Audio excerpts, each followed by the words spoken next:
এত সুন্দর রৌদ্র ঝলমলা দিন যদি আপনার কাছের মানুষগুলোর সাথে কাটে তাহলে দিনটা অনেক স্পেশাল হয়ে যায়। আলাদা করে নিজেকে কখনোই স্পেশাল ফিল করানোর প্রয়োজনই পড়ে না। এরকম রৌদ্র ঝলমলা দিন, সুমিষ্ট বাতাস আমার খুব ভালো লাগে। আর এত সুন্দর দিনে টাটকা রান্না করতে আরো বেশি ভালো লাগে, তাই না? গ্রাম থেকে আমার আব্বা মা সবাই এসেছিল এবং অনেক কিছু নিয়ে এসেছিল, আর আজকে সেগুলাই রান্না করবো এবং আপনাদের সাথে শেয়ার করব। এখানে গরু গোস্ত গুলাও টাটকা এবং এই যে মাছ একেবারে ফ্রেশ, নদী থেকে টাটকা মেরে আনা মাছ।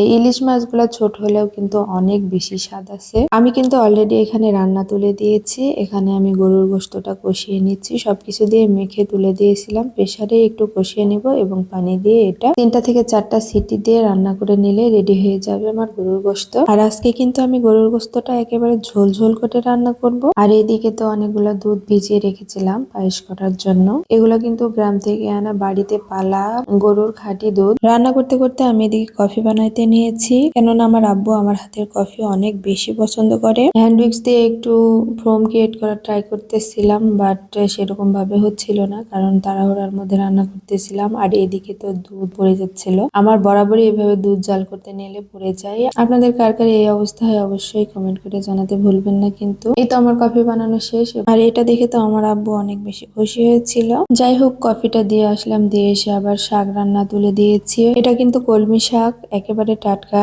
কলমি শাক ভাজা কিন্তু আমার খুব ভালো লাগে। আমার খুবই পছন্দের শাকের মধ্যে হচ্ছে কলমি শাক ভাজি। তো শাকটা আমি প্রথমে এভাবে সুন্দর মতো সেদ্ধ করে নিই এবং সেদ্ধ করার পরে তারপরে তেলে দিই। আমি কিন্তু রান্নায় খাঁটি সরিষার তেল ইউজ করি। এই তো খাঁটি সরিষার তেল, সাথে পেঁয়াজ আর রসুন দেব, আর কিচ্ছু দেব না। দিয়ে এটা তেলে দিয়ে দেব ও জাস্ট একটু শুকনো মরিচ দিই ফ্লেভারের জন্য। গাইস, আমি কিন্তু আপনাদেরকে রেসিপিও দিয়ে দিচ্ছি। তো এইভাবে তেল দেওয়ার পরে জাস্ট একটু নাড়ি, বেশি নাড়াচাড়া করি না। শাকে তেল দেওয়ার পরে শাক বেশি ভাজলে কিন্তু শাকের সেই অথেন্টিক স্বাদটা পাওয়া যায় না। আর এদিকে ইলিশ মাছে কিন্তু বেশি কিছু ইউজ করিনি। হালকা পেঁয়াজ, জিরা বাটা, সরিষার তেল, হলুদ গুঁড়ো, মরিচ গুঁড়ো আর স্বাদ মতো লবণ। এটা কিন্তু হাতে মাখিয়ে তুলে দিয়েছি। বেশিক্ষণ জাল করব না, জাস্ট একটু সময় জাল করব। ইলিশ মাছ কুকড হতে কিন্তু বেশি সময় লাগে না। আর এদিকে তো আমার সব রান্নাই মোটামুটি হয়ে আসছে। আজকে একটু তাড়াতাড়ি করে রান্না করছি, ইভেন একটু বাইরে যাব এই জন্য, এবং কোথায় ঘুরতে যাব কি করব নেক্সট ভিডিওতে পাবেন। শাক ভাজাটা এই যে দেখেন কি সুন্দর হয়েছে, অনেক দারুণ হয়েছে না? খেতেও কিন্তু অনেক বেশি মজা হয়েছিল।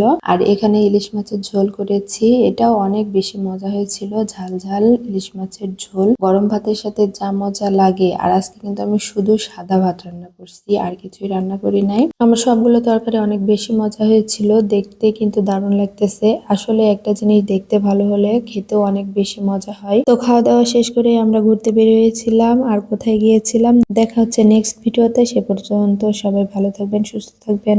আল্লাহ হাফেজ।